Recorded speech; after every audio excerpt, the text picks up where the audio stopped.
You've got a bit of distance. You started early, you have the treats ready, and you are watching everything at once. Her body, the street, what might be coming around the corner.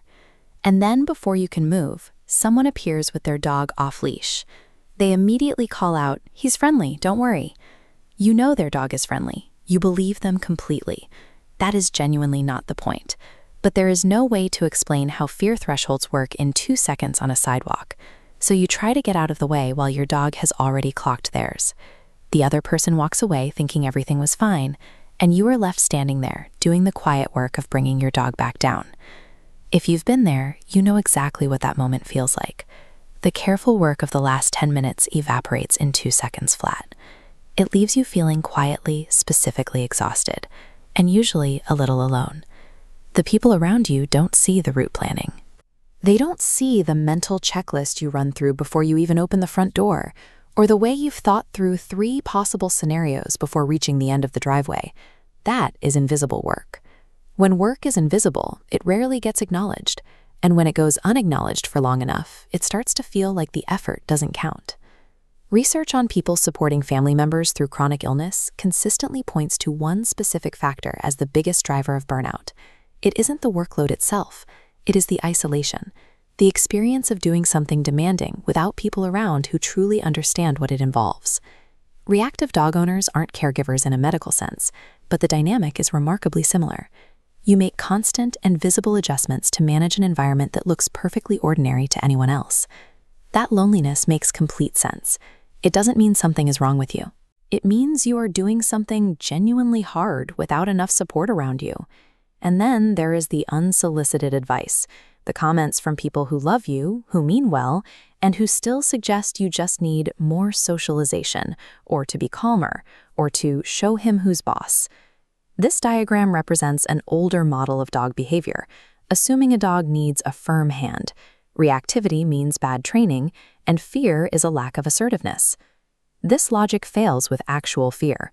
Forcing an animal through panic contradicts how the canine brain processes stress. When someone tells you to be the alpha, they aren't trying to be malicious. They genuinely think they're helping.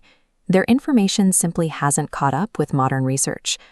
Because your dog kept showing you the old approach wasn't working, you've had to look for a different set of tools.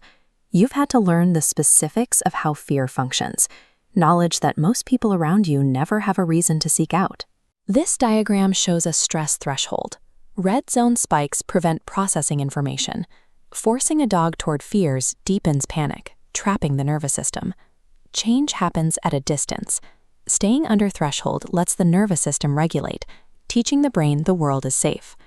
Responding to a dog's fear with correction doesn't teach them the world is less threatening. It teaches them that hard moments also bring discomfort from the one person they rely on most. By ignoring the pack leader advice and prioritizing distance, you are working with the actual biology of your dog's nervous system. You are building trust on the only foundation that actually holds up: safety. You don't have to explain your dog to anyone, not the stranger on the street, not the neighbor with the strong opinion, and not the family member who keeps sending articles. You can just smile and keep walking. Your job is your dog. It is not managing everyone else's understanding of your dog. Most people in this situation either push through blindly or quietly give up. You've chosen to pay attention. You've chosen to keep looking for what your dog actually needs when using force is easier. Looking for the truth of what your dog is experiencing, rather than settling for an easy answer, is incredibly demanding work. It is worth doing, and it deserves credit.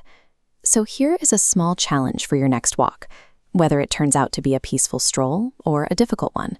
Find one moment where you showed up for them, one trigger spotted early enough to create space, one decision that kept things a little calmer. Find that one moment. Let it count as a victory.